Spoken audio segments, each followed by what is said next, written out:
Hello. তুমি কই? Phone ধরছো না কেন? আমি একটু ব্যস্ত ছিলাম। ব্যস্ত ছিল না? তোমার ব্যস্ততা আমি পুকুরে চুবায় রোদে শুকা দিয়ে দিব। এদিকে আমার বিয়ে হয়ে যেতেছে, তুমি তোমার ব্যস্ততা আমারে দেখাচ্ছ। তোমার বিয়ে হয়ে যেতেছে মানে? আরে তোমার ছেলের পক্ষ দেখে আসি, দেখে আসলে কি বিয়ে হয়ে যাবে? আর যদি হয়ে যায়, দেখা গেল পক্ষে কোনো মাথা মোটা মুরব্বী বলে বসলো, এই মাই আমাদের পছন্দ হয়ে গেছে, আজকে আমরা আপনারে বাড়ি ফিরবো। তখন আমার কি হবে? তখন তোমার বিয়ে হয়ে যাবে, তাই না? আর আমি তো পছন্দ হওয়ার মরবে। জীবনে তো একবার মাথাটা উঁচু করে আমার দিকে তাকায় রাখে। যদি দেখা তাহলে বুঝতাম তো সুন্দরী কত গুণবতী মেয়ের সাথে তুমি প্রেম করো। আর যদি বুঝতাম না, তাহলে বাবা মাকে নিয়ে আমার চোখের সামনে হাজির থাকতা বিয়ের প্রস্তাব নিয়ে। তা তো করতে পারলাম না। শোনো, আমি এত কিছু বুঝি না, আমি কিন্তু অন্য কাউকে বিয়ে করতে পারবো না। তুমি এই মুহূর্তে আমার বাড়িতে আসবা আর বাবা মার সাথে কথা বলবা, বিয়ের প্রস্তাব নিয়ে আসবা। তুমি আমার আর কতদিন সময় দাও, আমি কথা বইলাই তোমার জানাই। হ্যাঁ, তোর সময় আমি খুশি যাই, তুই ফোন রাখ। আমি এখন কি করবো? আমি কেমনে থাকবো? আব্বা, আব্বা বের হও। কিসে? আব্বা, আমি বিয়ে করতে পারবো না। তুমি যারা আমাকে দেখতে আসছে তাদেরকে আসতে মানা করে দাও। মানা করে দিব? আরে আর 2-3 ঘন্টার মধ্যে তোরা চলে আসবে। মানা করে দিব নাকি? কিসে? আমি বিয়ে করবো না। বিয়ে করবি না মানে? বিয়ে করবো না মানে বিয়ে করবো না। আর বিয়ে করবি না মানে কি? ছেলে ভালো, ইঞ্জিনিয়ার, ইনকাম করে ভালো, দেখতে শুনতে ভালো, ফ্যামিলি ভালো, সমস্যা কি? আর আমি অচেনা অচেনা কাউকে বিয়ে করতে পারবো না। আর ছেলে ইঞ্জিনিয়ার হয়েছে তো কি হয়েছে? এই ইঞ্জিনিয়াররাই ও পেটায়। আর আমাকে তো পেটাতে পারাবা, আমাকে পেটাতে আসলে আমি উল্টো পিটিয়ে দিব। তখন কি হবে? তাদের মান সম্মান নষ্ট হবে। এটাকে বড় তাদেরকে মানা করে দেবো। বলছি, হ্যাঁ?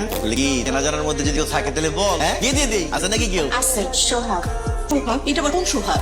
আমাদের এই এলাকায় অনেকগুলো সোহাগ আছে। ঠিকার বাড়ির সোহাগ আম্মা। আমি বিয়ে করলে ওরেই করবো, ওর ছাড়া অন্য কাউরে বিয়ে করবো না। আর আপনারা যদি জোর করে আমাকে বিয়ে দেওয়ার চেষ্টাও করেন না, কি ভাবছেন আমি হাত পা কাটবো? এত বোকা। এই ছেলের হাত পা কাটে ওরা হসপিটালে পাঠাবি। আচ্ছা ঠিক আছে, ঠিক আছে। এটা সোহাগের বাড়ি বল, বিয়েটা নিয়ে আস। ওনাদের বাড়ি থেকে যদি বিয়ে প্রস্তাব আসে, আপনি রাজি হবেন এই বিয়ে ভেঙে দিবেন? হ্যাঁ দিব। রাজা আমার নাই, ভালো একটা ছেলে, ওর ফ্যামিলি ভালো। বল বল। এই কোন যাইতেছি? বিয়ের প্রস্তাব আনার ব্যবস্থা করতেছি আমার। দাঁড়াও দাঁড়াও বলতেছে, দাঁড়াও এদিকে আসো। এখানে তোমার সমস্যা, তুমি আমারে ভালো বাসো নাকি বাসো না? বাসি তো। তাহলে বিয়ের প্রস্তাব পাঠিয়ে তো সমস্যা হতেছে কেন? বললাম না সময় দিতে, সময় দাও। সময় কাটে যেতে তো বছর পার করে ফেলছো। আর কত সময় লাগবে তোমার? হ্যাঁ, দুদিন পর আমার বিয়ে হয়ে যাবে, বাচ্চা কাটা হয়ে যাবে, তারপর শ্বশুর বাড়ি আমার বিয়ের প্রস্তাব পাঠাবা?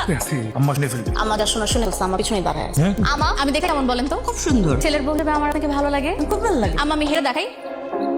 আমা হা ঠিক আছে, খুব সুন্দর। আমার চুল দেখেন, আমার চুলগুলো কিন্তু বড়। ও খুব সুন্দর। এবার আম্মা আসি রান্না বান্নার ব্যাপারে কিন্তু আম্মা আমি 1 নাম্বার। আমি বাড়িতে যখনই ভালো মন্দ কিছু রান্না বান্না করছি, আপনাদের বাড়িতে কিন্তু তরকারি আসছে। তখন খাইছে কিন্তু বুঝেন নাই, এখন তো বুঝছেন কেন আপনার বাড়িতে রান্না বান্না আসে। তাহলে আমার বুঝে গেছেন আমার হাতে রান্না বান্না কেমন। আমি আপনাকে কথা দিতে আম্মা, এই বাড়ি যদি আমি ছেলের বউ হয়ে আসি, আপনি একদম পার উপরে পা তুলে হুকুম করবেন, আমি আপনার সব হুকুম মেনে নেব। এবার বলেন আপনার কি ছেলে হিসেবে আমাকে পছন্দ? খুব পছন্দ। অনেক কথা বলতে আর হবে না। আমি কি করবো বলেন? কাউকে না কাউকে কথাই বলতে হবে। আপনি যদি ও কথা বলতে পারতেন তাহলে কি আমাকে এত কথা বলছে? তো আবার আমি আবার সামনে তো ডাকে হবে, জন্য ভাবলাম আজকে থেকে ডাকা শুরু করে দিই। আব্বা, আপনাকে একটা কথা বলি, আপনার ছেলের সাথে আমার 3 বছরের, কিন্তু সে বাড়িতে সাহস করে তার বিয়ের কথা বলতে পারতেছে না। সে নাকি ভয় পায়। আমি বললাম আব্বাকে বাঘ নাকি ভালো, আব্বাকে তো ভয় পাওয়ার গেছে, তাই না আব্বা? আমি কতবার বললাম আব্বাকে একটু সুন্দর করে বললে আবার রাজি হয়ে যাবে। এজন্য আবার আমি আপনাকে বলছি, আব্বা আপনার সাথে আমার জীবন মরণ নির্ভর করছে। আপনি আমাকে বলেন, আপনি ছেলে হিসেবে আমাকে মেনে নিবেন না নিবেন? হ্যাঁ, দেখো মেনে নিবে। আব্বা, তাহলে আপনি বলেন আমাদের বাড়িতে আপনি বিয়ের প্রস্তাব নিয়ে যাবেন? আব্বা কোথায় যাচ্ছেন? বিয়ে পাঠিয়ে তোমাদের। এখনই যাবেন আবার? আব্বা একটু দাঁড়ান, সালাম করে নি। তুমি আসো। আব্বা হাত দিবেন না মাথায়, আব্বা হাত পাবেন না, আব্বা হাত নামান। আমাকে সালাম করে। না না না, আমার তো হবে না। আমি এমনিতেই খুশি।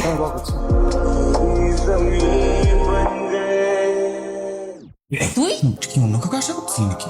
বাসর রাতে জামাই ছাড়া আর কাকে আশা করবি? তুই ফেরত যে তোর ভাইকে পাঠা। শোন, বাসা বাড়িতে শুধু জামাই থাকে, বন্ধু বান্ধব। তুই কি আমার বন্ধু? আমি বউয়ের বন্ধু। আমি তোমার বন্ধুকে ডাকছি। এবং আমি সেটাই আসছি তোকে কিছু টিপস দিতে, তোর এইসব বিষয়ে এক্সপিরিয়েন্স কর। দারুণ, তোর মনে হয় অনেক এক্সপিরিয়েন্স। আমার এক্সপিরিয়েন্স কম হইলো তোর থেকে একটু বেশি, মানে আমি যেটা বলি। ঠিক আছে ভাইয়া, দিলো কাশি হয়েছে নাকি? কফ সিরাপ দিব? না, মনে হয় একটু ঠান্ডা লাগছে। আরে এই মুহূর্তে ওষুধ হইলে চলবে। আমি একটু বাইরে থেকে পানি খেয়ে আসি। আরে পানি খাইতে তো বাইরে যেতে হবে না, পানি তো ঘরেই আছে।